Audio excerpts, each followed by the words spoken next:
I'm just waiting for notification of this to appear on the screen.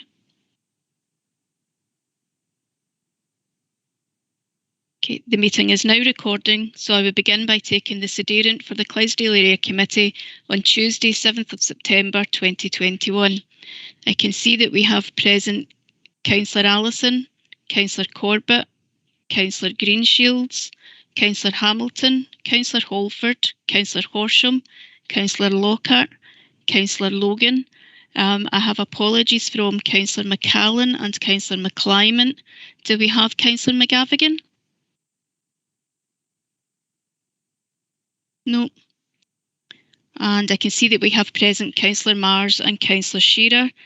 Officers in attendance today are Jackie Taylor, Alistair McKinnon, Grant Newbiggin, Colin McFarlane, Laura Mitchell, Lynn Wiley and myself, Carol Lyon. I'll hand back to yourself, Chair.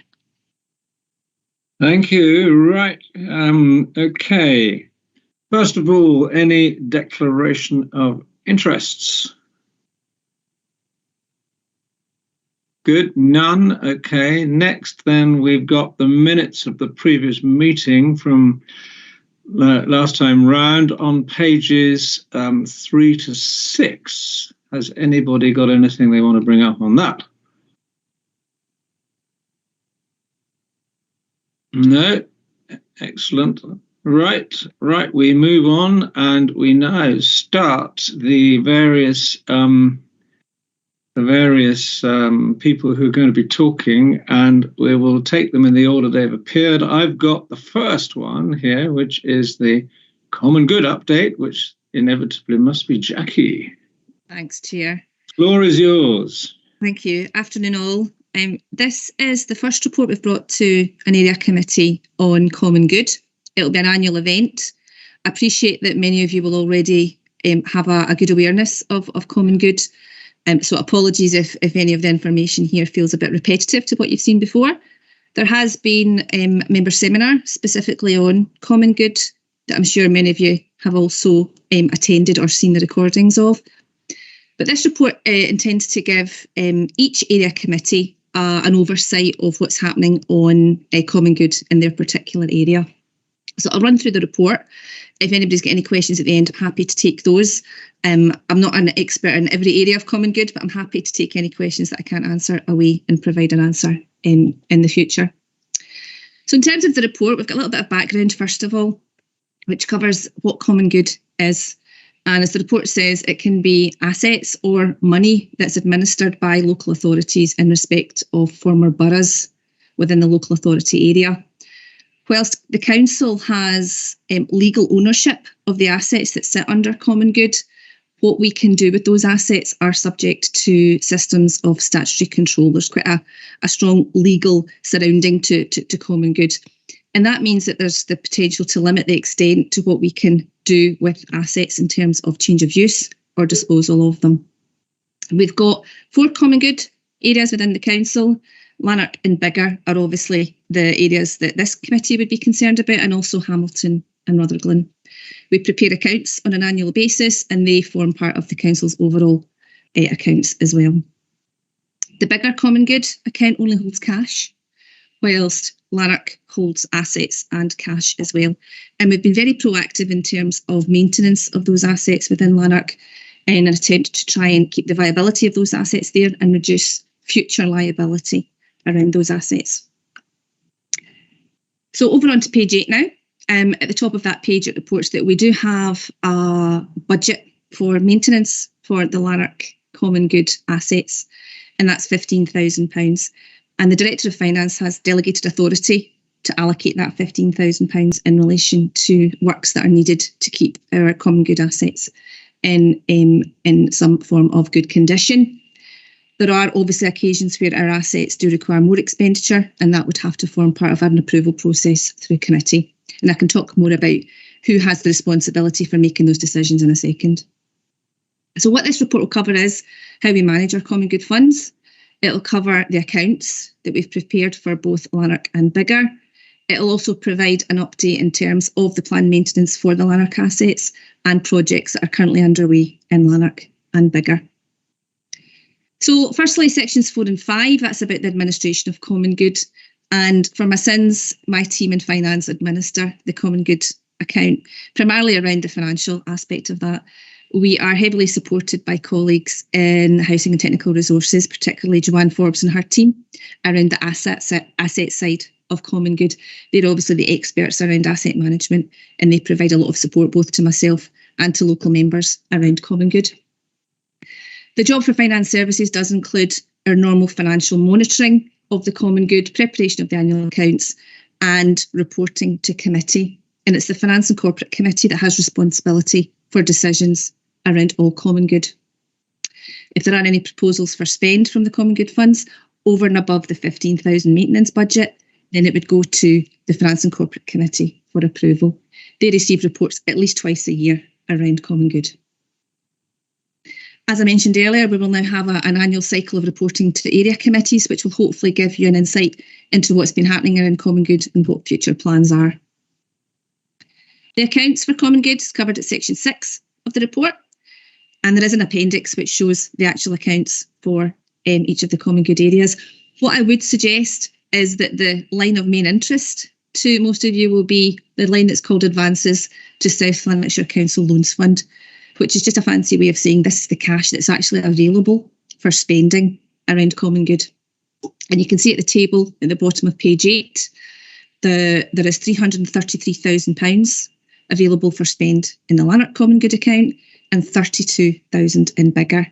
Now, these balances and the assets that are within Common Good are historic, predominantly. They have been handed down from demitting authorities, which is why there is a difference between Lanark and Biggar. Now, whilst the Lanark pot does seem an attractive sum of money, there are commitments against that. So there's always a tone when we show that figure that there are other commitments against that. So section 7 starts to go into some of the details around what we're spending our money on and what our commitments are. So Lanark, first of all, as I mentioned, there are assets and cash within the Lanark Common Good account, and Appendix 2 shows the list of assets that are held by the Lanark Common Good account. I mentioned that cash available to spend is £333,000, and Table 2 of the report shows a summary of income and expenditure for Lanark Common Good in the year. Section 8 talks about planned maintenance. As I mentioned, there's £15,000 available for planned maintenance. For the current year, £10,000 of that's been set aside for remedial works at Lanark Toll Booth, which is a Common Good asset. That's to carry out some works to remove dampness issues, and that's expected to commence in September, and that leaves a budget of £4,820 for the rest of the year. In terms of committed projects in Lanark, that's covered at section 9 of the report. A significant project that's been ongoing for a period of time is around Lanark Loch, and in particular the pipe issues. There was some works that were carried out to repair an issue with one of the inlet pipes or outlet pipes. There was also some work to reconstruct some of the gabion baskets in the loch, and also some footpath works that had to be undertaken. The cost of that works was £107,000. So this is where we have to appreciate that £333,000 that's available to spend does have some significant significant payments that have to be made from that. So of that £107,000 of cost, there was a budget already in place of just under £69,000. That's detailed at the top of page 10. And that left £38,000, which would be met equally between the Common Good Fund and the Council's Capital Property Investment Fund. And that had been agreed previously by Finance and Corporate Committee that split would take place. Another area of significant work is around the tote building at the racecourse, and some health and safety works were required there. The final cost of that works were £46,000, and again, that'll be met from the Common Good Fund. Biggar, in terms of projects, that's covered at section 10. It's a much smaller pot of money available for Biggar, and historically there hasn't been a lot of works carried out using that fund. There are no assets that are currently held in the Biggar Common Good Fund.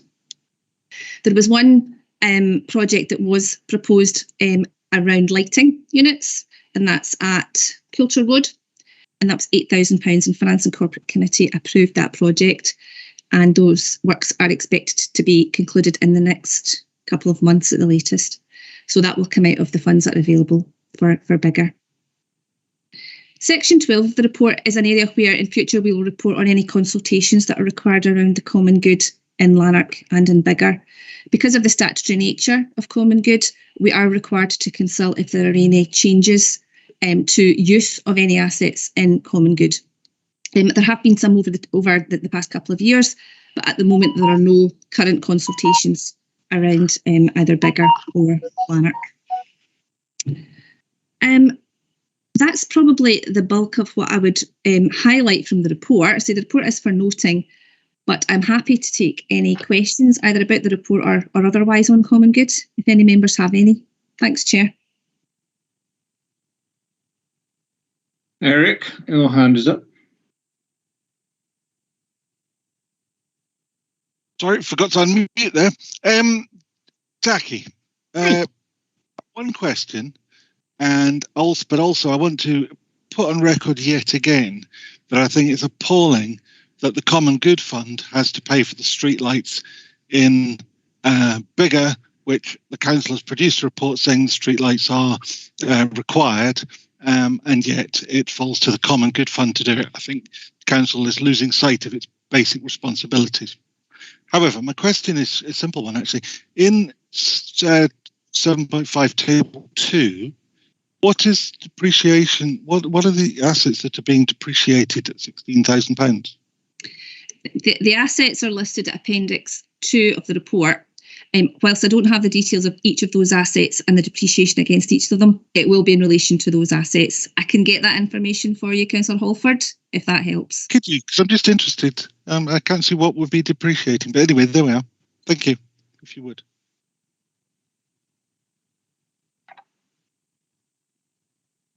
Okay, has anyone... Well, Alex, you got your hand up.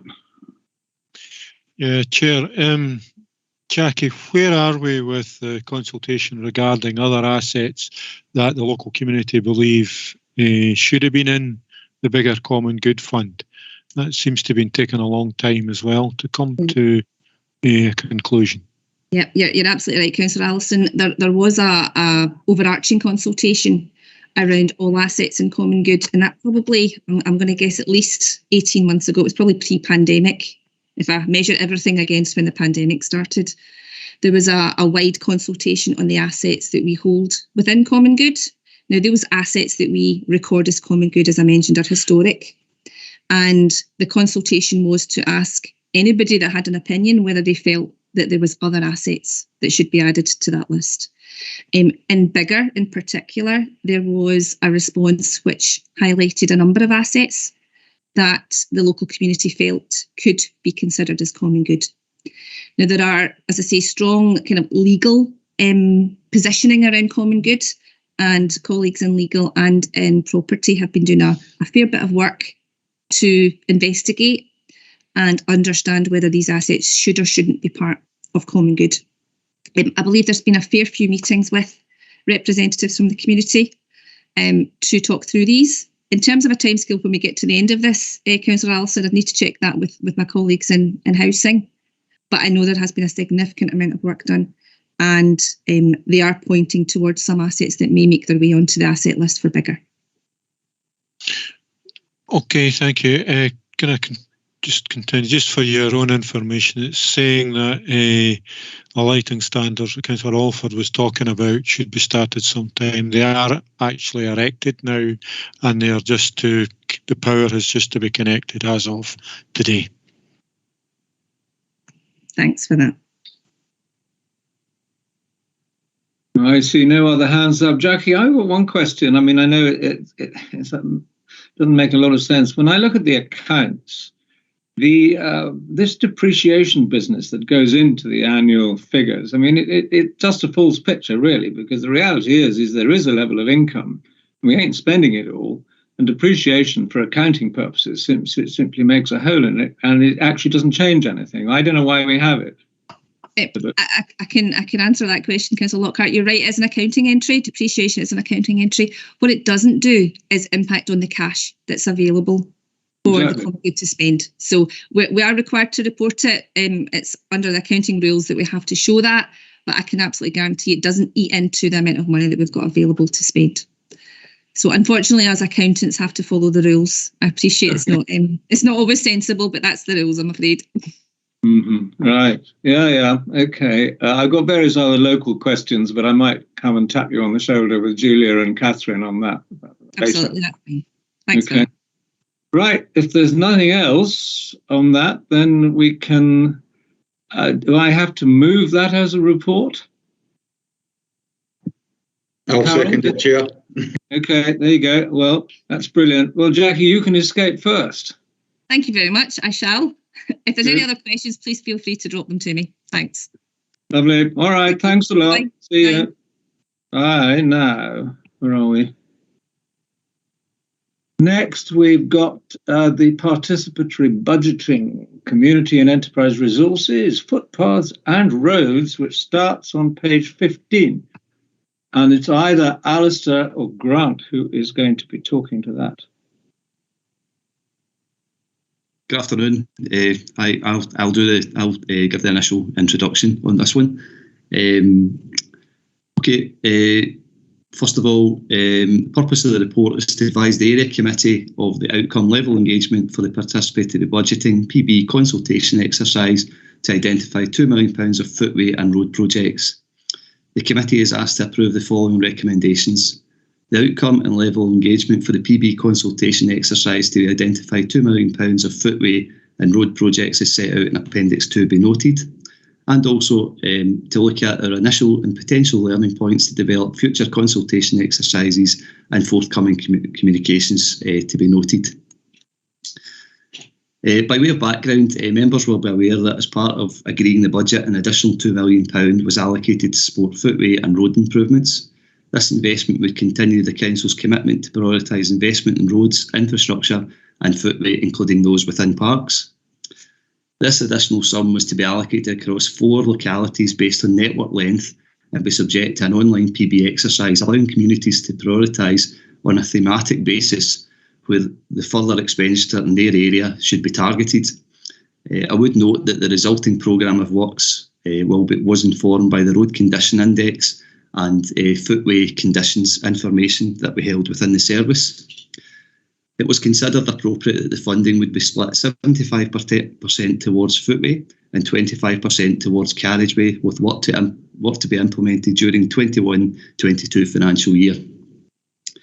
I'll draw your attention to the table under 3.4, which details the way in which the funding was allocated between all the areas, as well as the split between footways and carriageways.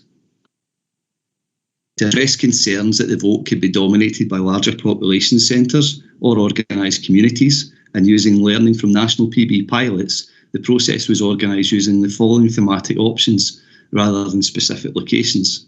So in terms of footways, we split it into various themes consisting of to resurface footways in residential areas, upgrade town centre pavements, resurface footways and footpaths and footways and cemeteries, footways in parks, sports, cultural and recreational areas, footways in country parks, and finally footways in general open spaces and amenity areas.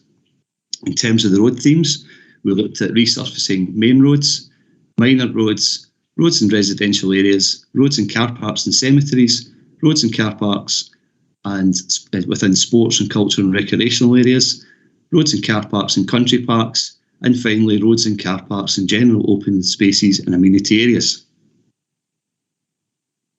The consultation ran between the 27th of April and the 11th of May 2021 and was promoted via the Council's website, social media channels and third sector networks.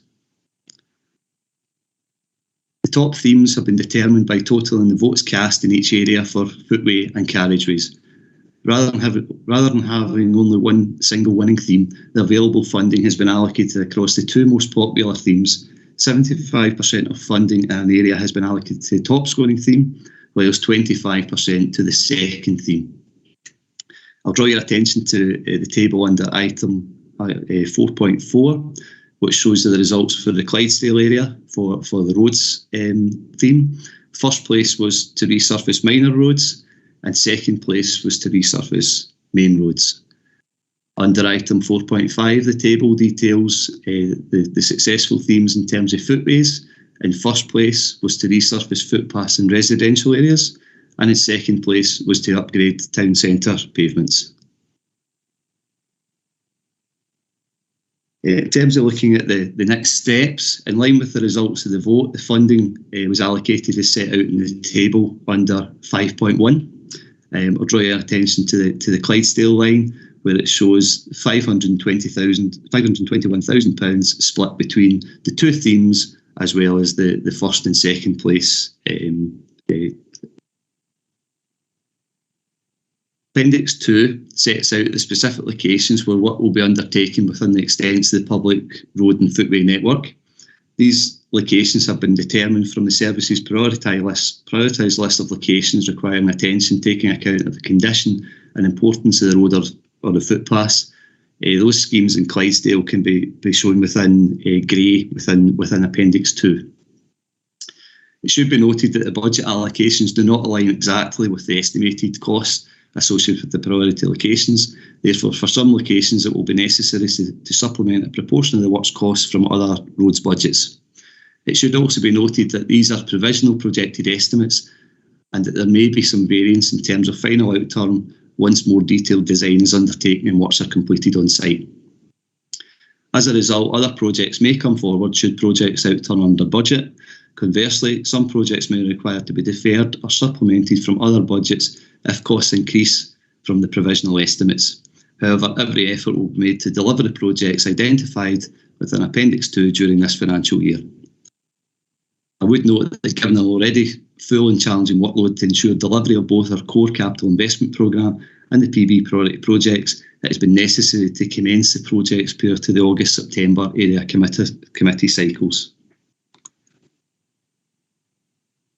Just to highlight a few points in terms of initial lessons learned from the PB exercise, operating the first mainstream PB process across the Council has identified several learning points to be considered as the process develops further. A minimum voting period of 6 weeks should be standard to ensure all groups can align their meeting schedules with the process.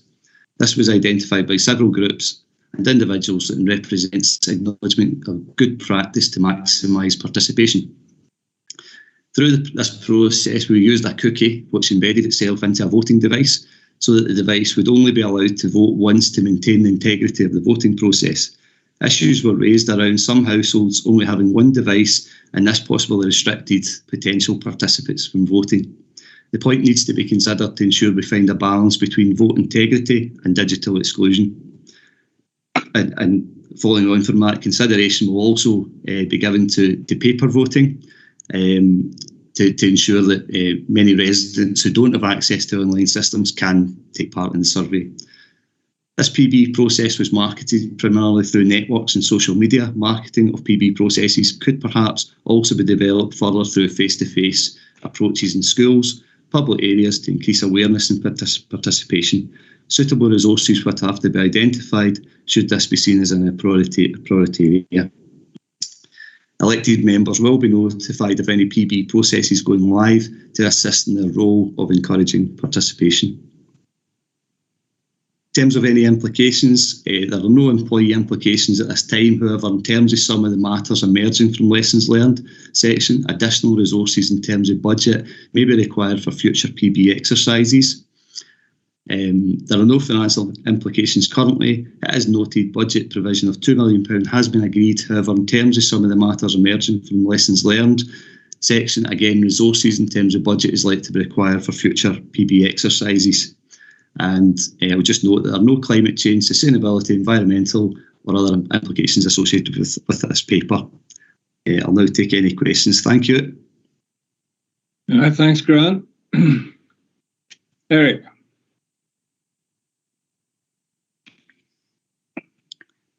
You're muted. One day I'll remember to unmute before I called. Yeah, I'm just wondering, overall, how much has this changed what would have been done without the participatory budgeting? I mean, I'm only familiar with 3 of the roads that are going to be upgraded because they happen to be in my ward.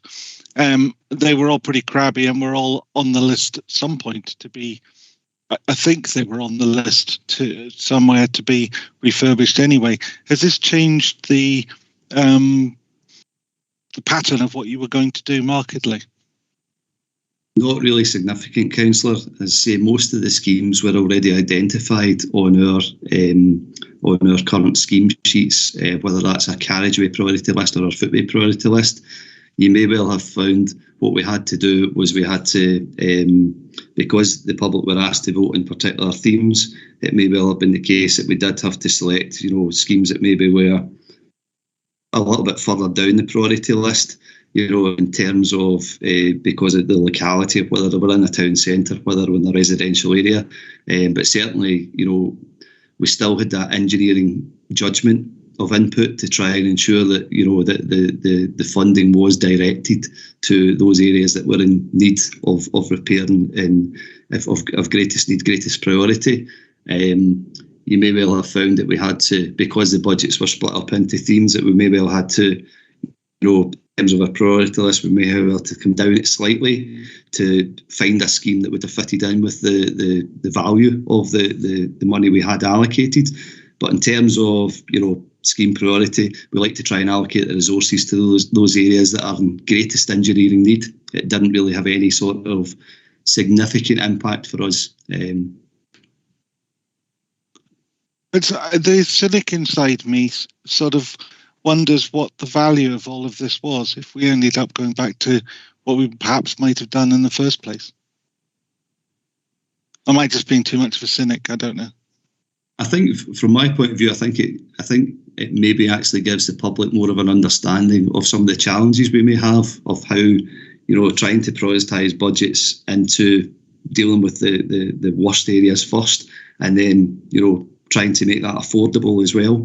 It lets them see possibly that the money, £2 million sounds like a lot of money, but once you split it across 4 potential operational areas, and then start looking at individual projects, it doesn't really go, a great deal in terms of the length of network, whether that's carriageway or footway, that you can actually surface.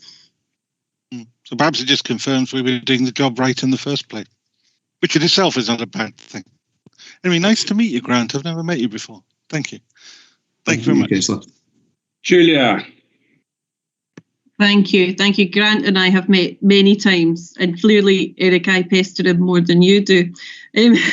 I'm concerned, but I'm pleased to see the report, but I'm concerned about the numbers of people that have been consulted, particularly the numbers of young people, only 2 young people. So I'm interested to know, how was the consultation done, and how, what detailed ways did the council reach out to people to hear their views? Yep, yeah, Councillor. There was certainly because this was the first sort of PB project that we'd become involved in. There certainly was a number of learning points.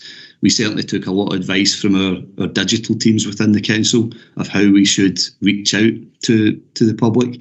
I think that the first thing that's come out of it is the minimum voting period, because when it was first out for 2 weeks, it didn't really seem like a long time at all. Certainly, there's certainly a great use. There was a great use of social media, but perhaps it needs to be advertised more in the future to make sure that we do engage with the public of all ages. And I think that's why it was highlighted about schools as well, because I'm sure schools, some of the school kids would take great delight and interest within a PB exercise. So I think certainly there's a lot of lessons to be learned for when we do this again, if we do it again. And certainly I would be relying on our digital teams to assist us with that, because it's probably slightly out with our area of expertise when it comes to roads. Supplementary, Chair, if you don't mind. Yeah. I'm wondering, actually, and I know that the minimum voting time is, I think that the extending the time and the reach can only be of benefit. I wonder what consideration to a minimum percentage of respondents based on population has been given. And I realise that it's very difficult to, it's difficult and it is expensive to consult with people, but so that it's important to have the consultation open, but also so that you can be sure that you're hearing an adequate proportion of the population.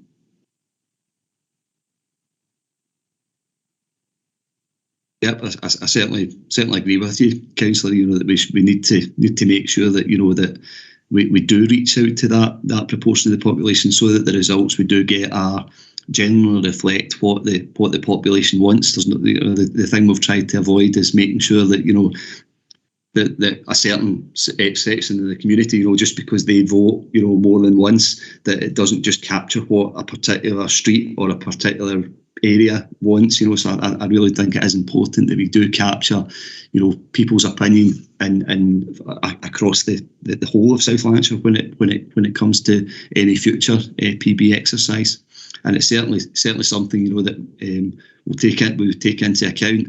And within our initial lessons that we have learned, I mean, we have tried PB exercises, maybe not in the current form, but when you think we used to do the household survey where you try to capture what people think, we've done an awful lot of during some of the streetscapes we did maybe 10-15 years ago. We tried to capture what the locals would like to see, types of materials, so we have certainly been exposed to asking the public what they would like. I think it's slightly different now because we're almost asking them what road do you want to see resurface first.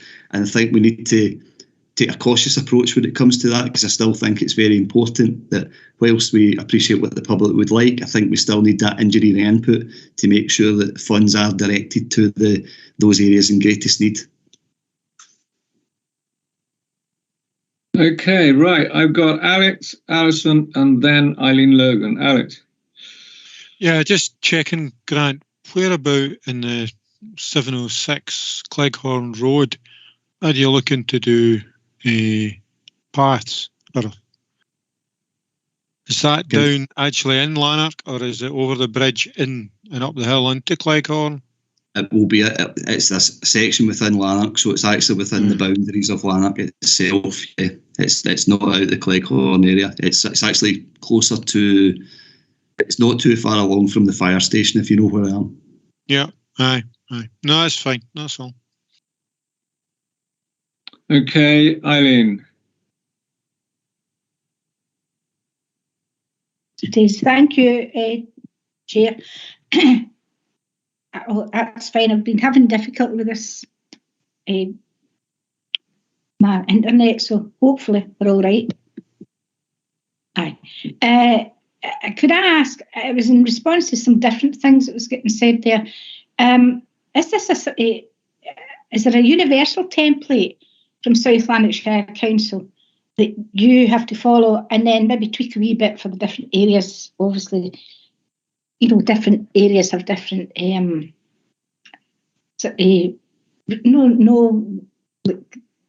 our upper ward is nothing like like Rutherglen type of thing, but is there a template that you have to follow with regard to how you get to the public? What do you do? How do you get it? And various different things. I would assume that the likes of roads and the type of business that you conduct, Grant, would be no so appealing to younger people. So would it maybe be a mix and match where, depending what's coming up, is depending on this group that you're going to try and target the best that you can. And I also agree 100% that people, there should be something to ensure that people are not putting in that their votes, because I remember one time the Carluke Gazette actually crashed because there was 4 different people actually just continually voting for whatever it was that they were doing, and they actually crashed the whole site. So I agree with that, but I just wondered if there was a sort of if the council itself had sort of set out a template for yourself to follow but maybe a wee tweak here or there for the different areas. Thank you. Yeah, as I say, I think this was probably to be honest with you, it was quite a learning curve, for the service. So a lot of the certainly, as I'd said before, a lot of this was actually based on what we could find in terms of good practice that had been used out there before. We relied an awful lot of information from our colleagues within digitally how we should actually conduct this. Certainly, that was one of the lessons learned was about the voter integrity, of making sure that that couldn't be hijacked by groups who could then vote on multiple devices, vote 2 or 3 times, because you could end up just getting perhaps communities who were voting for one particular area multiple times, which skewed the figures. I think it's certainly, that, as I said, there was a lot of lessons learned, and I think we would have to, if we're going to go back out for a PB exercise the next time, I think we'd need to sit down and actually, have that discussion. What went right, what didn't go right, what could we do to improve, and perhaps, a lot of the way we benchmark with other authorities. There's a lot of councils out there who are maybe a little bit more advanced in the PB exercise. We could maybe learn from them and see how we could take things forward and improve the next time.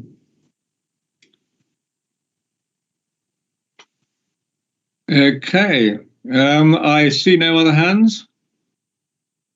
Are we happy with that? I will move that we accept that report. I'll second it, Chair. Good, thank you, Grant. I don't know whether that's you now. I think you're excused and you can go back to wherever you've come from, as it were.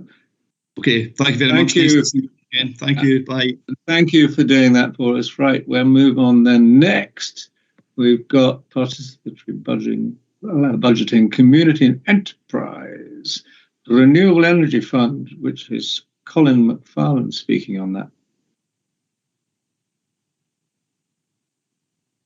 Thank you, Chair. Afternoon, councillors. I'm just going to explain some of the micro grants that came through the Renewable Energy Fund. Previously, when we've been administering the Renewable Energy Fund, we'd request for smaller grants. So over the period, we devised that possibly the better option might be for a micro grants delivery scheme. So we went to Executive Committee November 2018 and asked that we could be allowed to offer £5,000 each community council within South Lanarkshire to deliver micro grants up to £250 to each individual community group or organisation, or individuals, depending on how the information that local community councils have rather than ourselves. So this was established and run for 2 years in the success in the scheme. So we then went back to the Community Enterprise Committee in February 2021, and it was agreed to continue grant schemes. In that time, we've got within Clydesdale, 11 community councils continued the microgrant scheme. A similar organisation in relation to the Rigside area, which doesn't have a community council, but obviously need up there. We identified an appropriate group who could administer the fund as well. And up until that point, as of the 1st of August this year, we've put out 31,000 to local communities. Totally 8 community organisations within the Clydesdale area. And as you'll see for the list on page 28, these are the community councils that we have obviously funded this year. There's still ongoing funds being pulled in, obviously due to COVID and things can slow up a little bit. But it's annually £5,000. If the community council don't spend the £5,000, say they spend £2,500, the following year we would make up, given the additional £2,000, to have a total of £5,000 to spend annually on local community. That's basically the information I have within the report. I'm happy to take any questions. If I can answer, obviously I'll answer. If I need to come back, I will be able to get back to you. Apologies, but I've got a bad network quality message. Just wondering if I'm still visible and hearable. Yeah, you're still alive. David Shearer, got a first question, then Julia. Thanks, Chair. Before I start, I've also got a dodgy connection at the moment, which is why my camera is off. It seems to help keep the connection. The question I was going to put to Colin was, is it allowable under the microgrant scheme if a couple of neighbouring community councils wanted to participate in a larger project, that they could both apply for the grant or allow a community group that straddles both community council areas to make application to two community councils so that they could, do a bigger project? Is that allowable, or would they have to find a different route to go down? Thank you, Chair. It is allowable. We would obviously, the community group who were planning this, we would ask them to inform both community groups, community councils. We wouldn't want them to apply separately and not make aware that they're applying to the two different councils, because it does straddle, or they have residents coming from each area to tie in with these projects. So it can be done, but it's down to the community council, their local knowledge, knowing what's going on within the community, to assess it basically and see if that's something that they want to put the funds towards. Thank you, Chair. Thank you, Colin.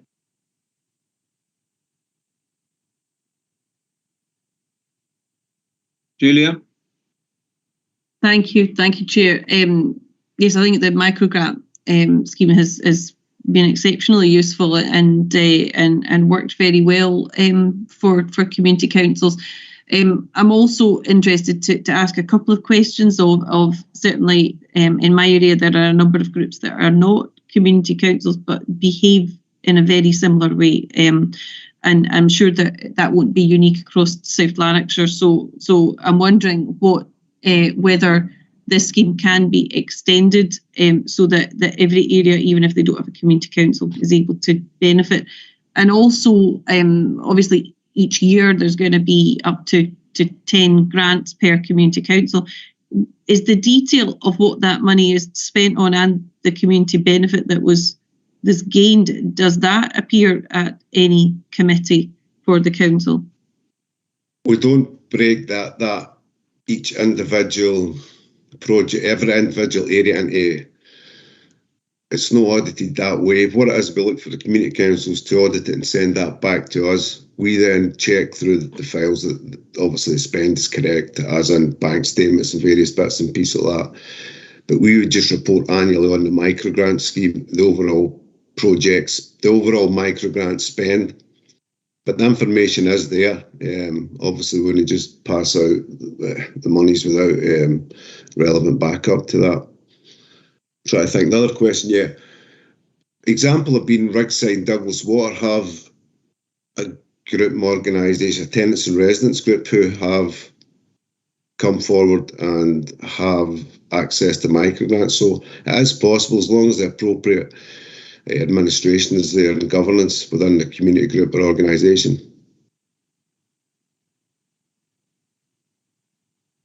Chair, do you mind if I ask a further question? Yep, all right. I'm wondering, when people are making an application for a microgrant, is there any need on organisations to indicate whether they've had any funds from any other council source? I'm thinking specifically for the community grant. There isn't a specific request on that, but we would expect, as in with if an organisation was applying to two different community councils, they would make them aware of that fund. If so, it's just, they would expect they would put that forward. If it's a bigger project and it was a contribution, you would have to put in where that money has gone to. But if a separate project, I don't think we would be looking for any information on which grants have been requested. Okay, Julia, Councillor Logan, and then Councillor Holford. Thank you. I hope you can hear me, because I'm like everybody else. It's really bad today. You know, people are breaking up all the time. Anyway, am I correct in thinking that these micro grants have to be approved every year? That they're no like the other grants. If the council ran into monetary difficulties or anything else, or chose to use their money somewhere else, then they could stop the micro grants, and that would be, you know, the end of that. And I would think that if anybody would like to extend this programme of who can get what, then we're nearly at the end of this council term, and would that not be something that should be looked at, say, next year, when a new council is up for 5 years again, and people could sit down and look at, you know, what's on offer, and then try and make changes. I don't think it's right that we would ask Colin McFarlane, you know, can we extend it or can we do whatever? Colin McFarlane, I assume, is doing, you know, what is set out for him to do. That would come from a different area altogether, and it would need to be probably a council report and councillors agreeing to an extension or to you know, it being out further afield. But that's just my opinion. We're nearly at the end of this council term, and I think anything else getting changed probably should be looked at a new council next year, and it's got 5-year term. Thank you. Councillor Olin, yeah. The grant, all renewable energy funds is dependent. Renewable energy fund grants are dependent on the funds that are available. Obviously, the rural area where the wind farms are is rich with funds from the renewable energy fund. So we try to manage it as best we can for the micro grants so that it can expand out into Cambuslang, Raglan area. These funds, yeah, are solely dependent on the wind farm touching the area. I mean, it might just bridge into, say, Raglan area, but we keep that funds. But if at any point we're not able to fund that through the various wind farms that go into the areas, that would need to be then looked at. But I don't see any issue for Clydesdale area, East Kilbride. Hamilton and Raglan is a bit more difficult due to the lack of wind farms within that area being more kind of urban areas. As for continuing it, I'm not sure how that would go. That would be down to yourselves.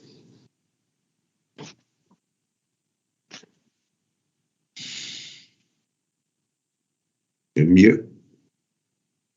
You're muted, Richard. Eric, you're next. Thank you. No, I'm just going to say, for those who are not aware, the micro grants have been running in the Clyde Wind Farm area for many, many years, certainly before this council started. And they worked very, very well because they give community councils agency, gives them an ability to actually do something rather than be a talking shop. That's why Alec and I took this to Michael McGlynn at the beginning of this council and asked for it to be spread out across all the community councils. And I'm glad to see that it seems to be working very well. So congratulations on getting it done. Thank you. Okay, thank you all. I don't know if there's any, I can see no other hands.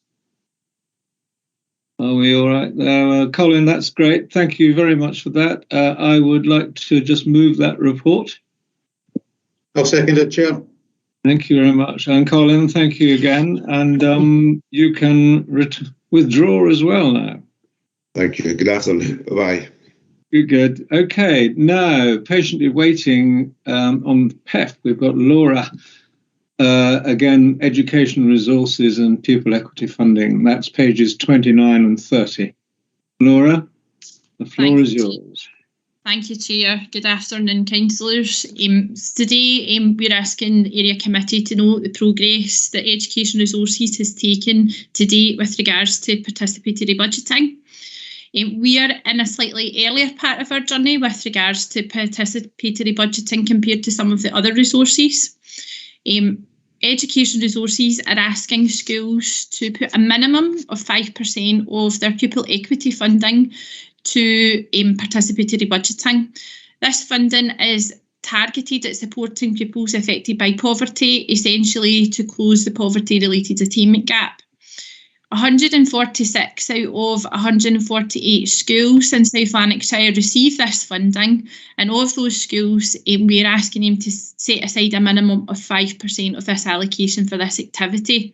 So that equates to £0.495 million. Some of our schools have appointed more than 5%. They are allocating, some schools have allocated up to sort of 9%. They have some schools have got a small allocation of pupil equity funding, so to just put 5% isn't giving the stakeholders a lot to play with, so they've been a wee bit more generous. So those figures are coming in. We've got a few secondary schools still to report on what they have allocated for participatory budgeting, and we're collating those figures just now, and I'll be able to give you a report on those figures at the next area committee meeting. I'll give you a South Lanarkshire picture as well as a picture for Clydesdale in particular for this area committee. So on the 27th of April, head teachers were given an initial briefing with regards to the participatory budgeting process. They were taken through a PowerPoint presentation, and the expectations and timescales were outlined, and we signposted them to a number of resources. We then ran a training session for schools. Schools identified a participatory budgeting lead within the school, who then attended training either on the 6th of May or on the 25th of August, depending where they were in terms of their journey with moving that agenda forward. That session was recorded and is available on SLC Squared for the participatory budgeting leads to go back and refer to. We've also set up a Microsoft Teams page for our participatory budgeting leads, and actually this week there's been a lot more activity on it as schools are getting much more into the participatory budgeting process. They're asking a lot more questions, and there's some schools have started to share a wee bit of practice around how they are marketing the participatory budgeting process within their school, and we're hoping to be able to capture some of that good practice and bring that to committee at future meetings. So schools at this point in time are very much in the process. They're participatory budgeting groups, which consist of school pupils, some parents and carers of pupils, and some school staff. Those participatory budgeting groups have formed. They've been taken through the participatory process and what the expectations are around all of that. And they are now starting to consult with stakeholders on ideas for what they want to spend the minimum of 5% of their PEF money on, and that will then go out to a school vote. The process for schools, we're asking schools to tie this up with the vote completed by the 8th of October, and that will be reported to Education Resources via a Google form, and we will then collate that information into areas and also into South Lanarkshire aggregated response, which again we will report at future committees. We'll be able to give you a school by school breakdown of what the votes were for each of the schools and how that's worked across the authority. We are continuing as an equity team to give the schools the support that they need with this agenda, and make sure that the spend and the votes are within the realms of the pupil equity funding. The realm means that they need whatever they decide to spend the money on must support pupils in the school affected by poverty. So if there's any questions, I'm happy to take them. I can see no. Right. I've got one question. Is there guidance to the heads as to what the money is spent on, or is it very much left entirely to them what they spend the money on, and then they just report on it after they've done it? So in terms of the pupil equity fund, there is national operational guidance on what you can and cannot spend in pupil equity funding guidance on. So we're asking them to look at that. Certainly, we gave the schools a little bit of a steer in terms of their participatory budgeting, and we're suggesting cost of the school day type activities would fit in with the national operational guidance, and it would give schools quite a lot of scope for what they could spend within that. There's a lot of choice within cost of the school day, so that's supporting, trying to mitigate costs within school and support families affected by poverty, so that they're not having to pay for transport, food, extracurricular activities, materials within the school day, that sort of thing. So we have suggested that schools look at that, but they're not tied to that as long as it's within the national operational guidance for the Pupil Equity Fund.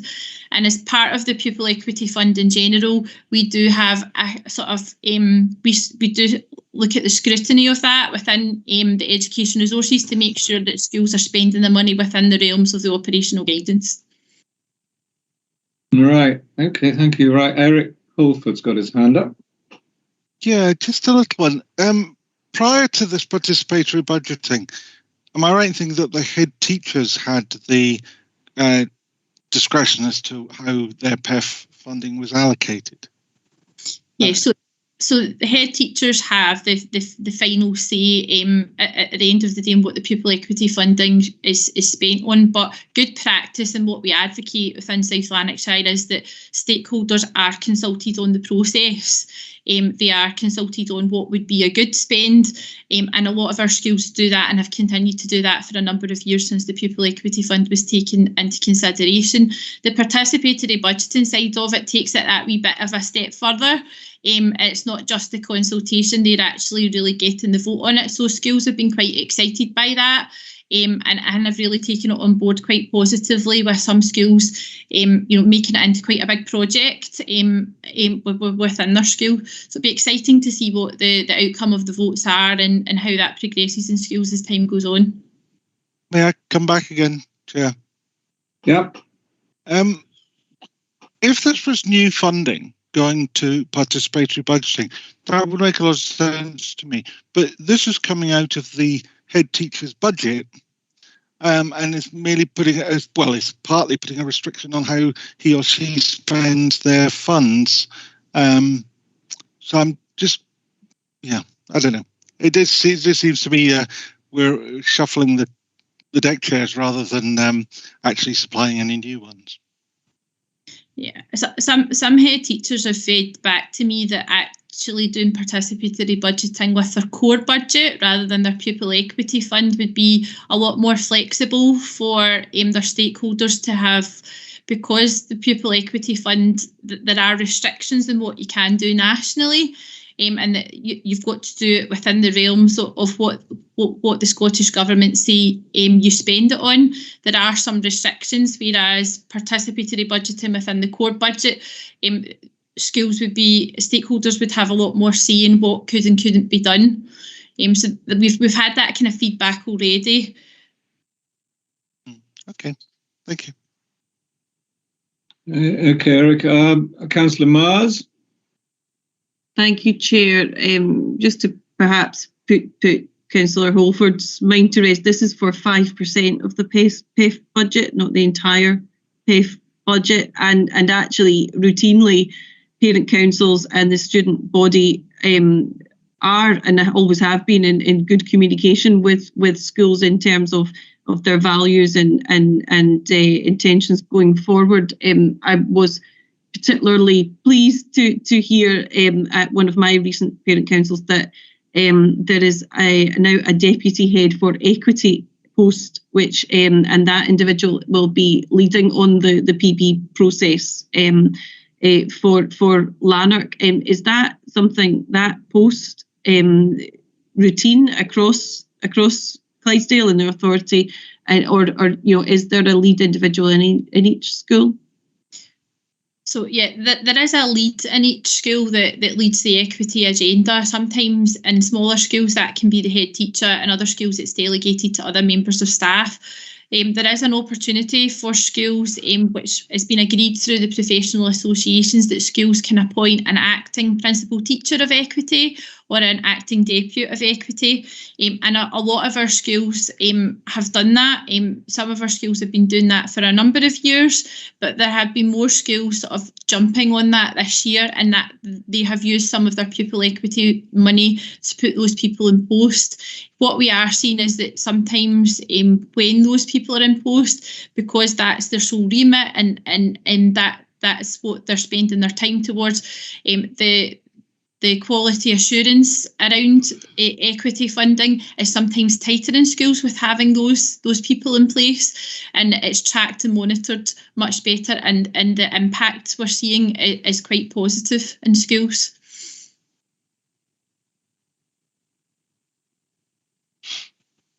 Okay, Eric, you have another point?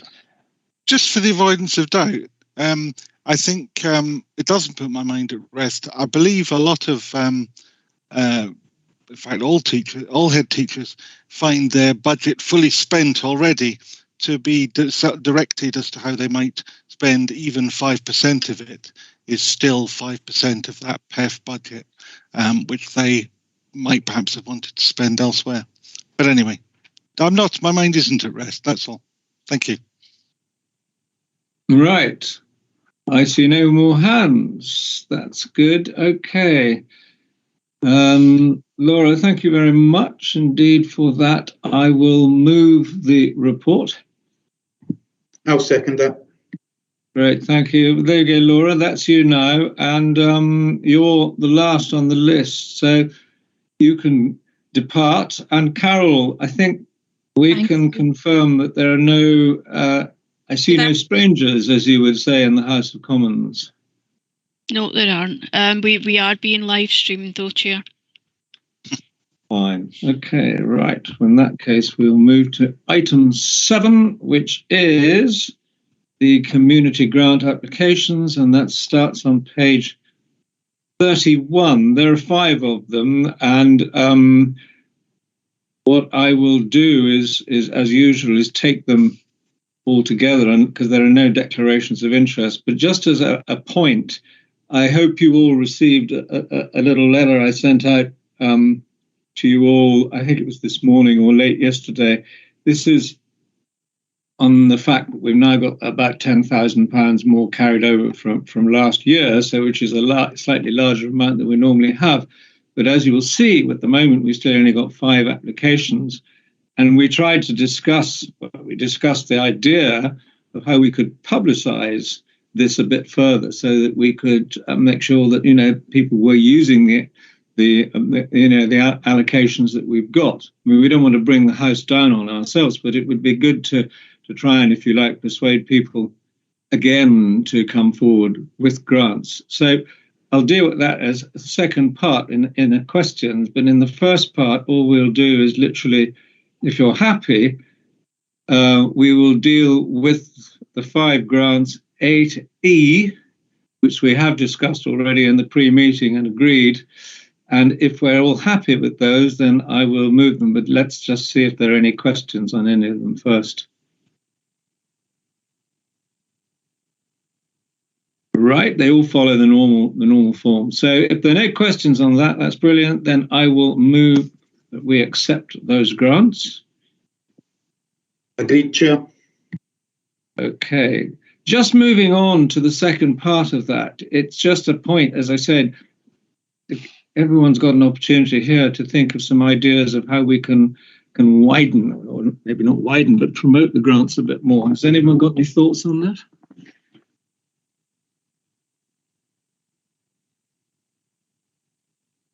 Silence is golden. Well, there we go. Lindsay. Right, Lindsay Hamilton. Thanks, Chair.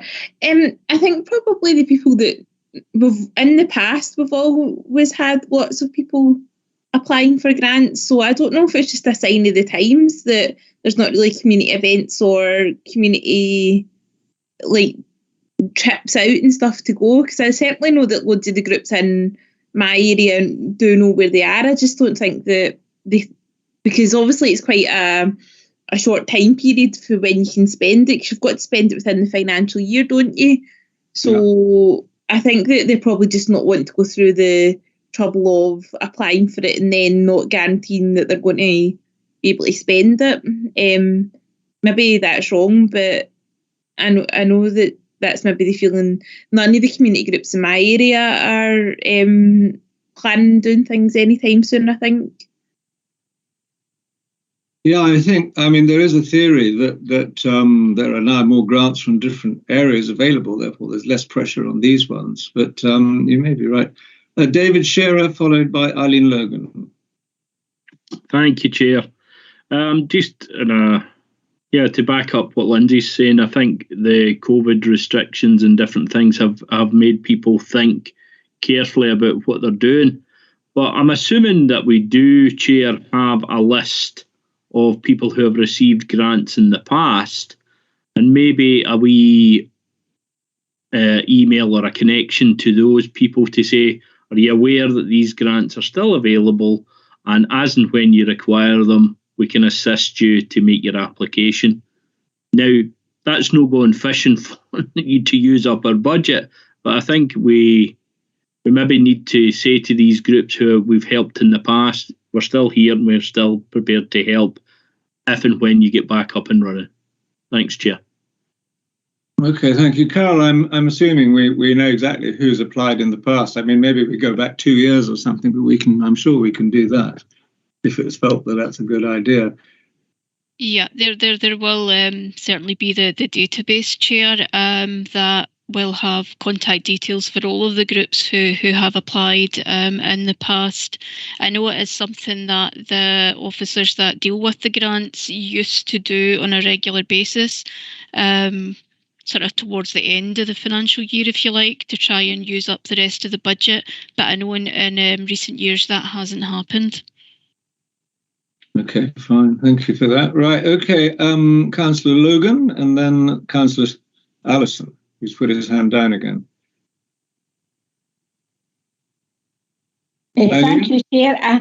I'm sorry, I still have to keep off because people are a really bad connection today, so I hope you can hear me.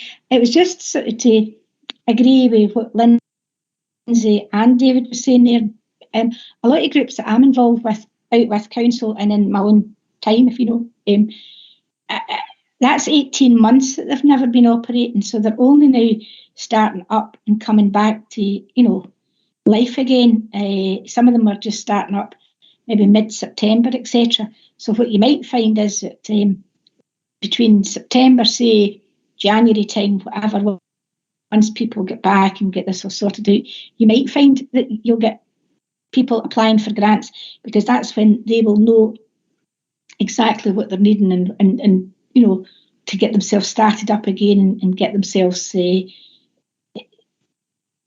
sort of viable. So I would think maybe in the next 6 months you might find that you will get quite a few applications because people are just really now coming back after the school holidays, especially ones with youths and different things like that, school holidays and sort of starting up in September time.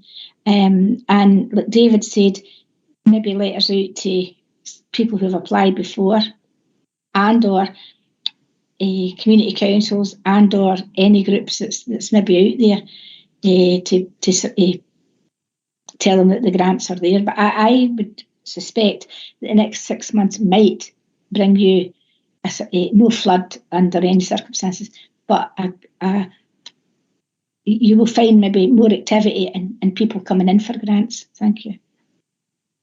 Right, thank you. I mean, I think the danger obviously is at the moment we've got 33,000 left, which is 2 quarters to go, and therefore that's quite substantially more than we're used to granting in any quarter. But I would only worry that if we write to people and they all come pouring in, then we actually have to turn them away. Of course, that may not be very sensible, but I think we need to discuss that. Just make a decision as to whether writing out is going to be a good idea or not. I see Alex Allison's got his hand up.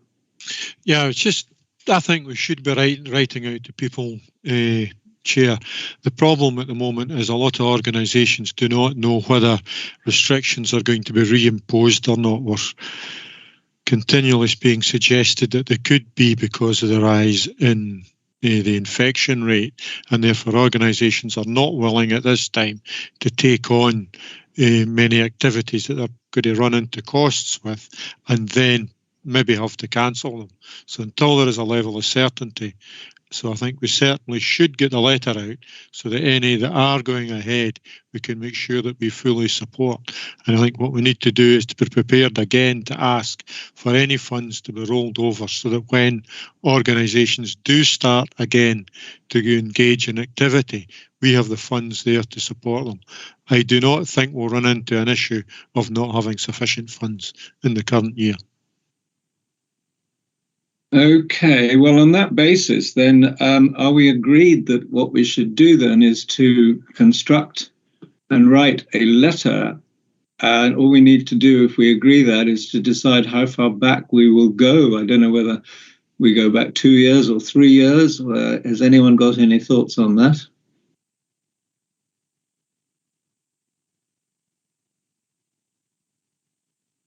Well, I'll move 2 years. Poppy, you have a point? Richard, I was just going to say, can we maybe consider how much it's going to cost to go back through the records for the last 2 or 3 years, and also the work that that's going to entail for the poor person who's responsible to do it? I think that potentially, is there an easier way? Is there something we can put out maybe in social media or something like that? Because I think you're increasing somebody's workload at a time when everyone's struggling, and you've got the additional cost of writing to everyone. So, just a thought, anyway. Okay, thank you. I mean, if you read the letter that was sent out, or that Carol replied back to me about, there are a few things which we're doing already, but it doesn't sound as though they are enough. That's all. Carol, how difficult would it be to go back? I'm not personally involved in the processing of the grants myself, Chair, so I really couldn't comment on that. I can take that question back and get a response to members on it. Well, I think we should see if it's not going to be too difficult to do it. I feel we ought to try and do a bit more than we are doing at the moment. So, I mean, if I was to propose that we go back, we'd have to go back 3 years, because 2 years, a lot of things didn't happen. If we went back 3 years as a cut-off point, would that be agreeable to people? I see Eileen's got her hand up. And Colin's got his hand up as well. So Eileen first, Colin second. Thank you. All I was going to say, Chair, is I'm assuming that an officer, whoever the officer might be, would make a template letter. And then I am assuming also that we have emails for our bulk, would have emails for the people who are applying, because that's a norm now. So it'd be, I would assume, email form out to whatever group it is. And I can understand, I think, I don't know whether it'd be better to wait a month or two or just to get on with it right now, but I just know that, and what Poppy said was right, that some of the staff, it's maybe working, whatever, but equally, some of the groups will be struggling after 18 months of inactivity, so any wee help to them as well.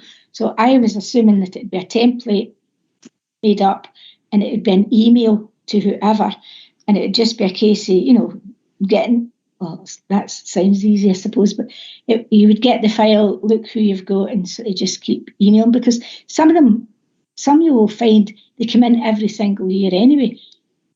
So it's repeat, you have people who come in every year, so it'd be one email to them and one to somebody else. It might not be just as many as you might think. But Okay. I'm sitting agreeing 3 years maybe, but do it now. Right. I'll come back on that. Eileen, thank you. I think it was Colin next, and then Alec Allison after that. Thanks, Chair, and apologies for the poor connection, but I just can't put the camera on and still see everybody or be able to say anything. I just wanted to agree with Councillor Corbett there that the council is running on limited staff still, and to give them another role to then go back and find out who applied, because these are small grants and the organisations may no longer be there. Could we not, as councillors, reach out through social media and contact the groups that we do know that are up and running and could do with a little boost, rather than give an officer a role that, well, it could be a thankless task because they could be knocking or emailing on closed doors. Yeah, fair point. Okay, Alex?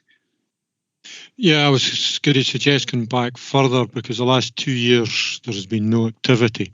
What I would also suggest is we give powers, delegated powers, if you like, to the chair and deputy to actually have discussions with the officers as to what can be done.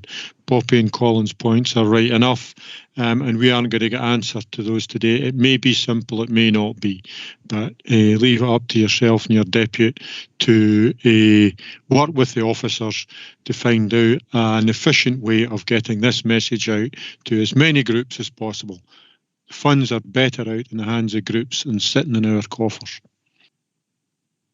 Okay, right. Eileen, you have your hand up still, or is that legacy?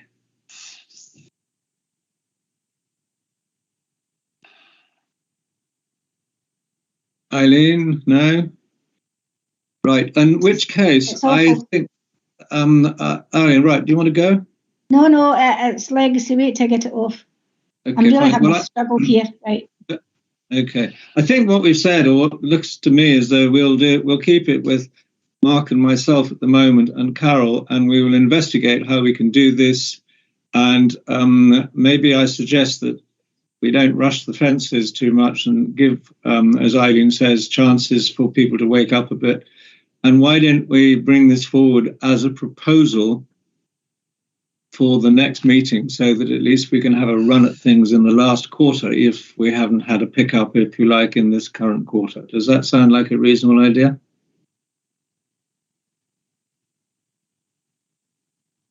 I have no dissenting voices there. Is that okay? Are we agreed with that? I'll propose that we do that, okay? Agreed. Agreed? Agreed. Good, brilliant. Okay, well, there we go. That's it. I've got no urgent business. Has anyone else got any urgent business? No, nothing. In which case, I'd just like to thank you all, as usual, for your attendance, and I can declare the meeting closed, and then